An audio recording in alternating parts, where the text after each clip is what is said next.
Hey everyone, welcome back. In this tutorial, I'm going to show you how to share Google Slides with someone, step by step, for virtual learning in 2026. It's super quick, and you'll see how to give access to classmates, teachers, or collaborators without any hassle. All right, first open the Google Slides presentation you want to share. Make sure it's the right file. You don't want to accidentally share the wrong one. Next, click the big blue Share button in the top right corner.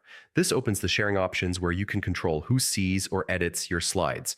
Now you have two main options: either enter someone's email to invite them directly or get a shareable link. For virtual classrooms, the link method is usually faster if you're sending it to multiple people. Before sending, check the permissions. You can let people view, comment, or edit your slides. Yeah, be careful. If it's a shared project, you might want to allow editing, but for viewing only, select that option. Finally, click Send if you added emails, or copy the link and share it wherever you need. And that's basically it. You've shared your Google Slides successfully. And there you go. That's how you share Google Slides for virtual learning in 2026.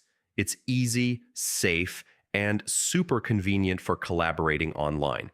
If this helped, don't forget to like, subscribe, and hit the bell so you never miss another virtual learning tip.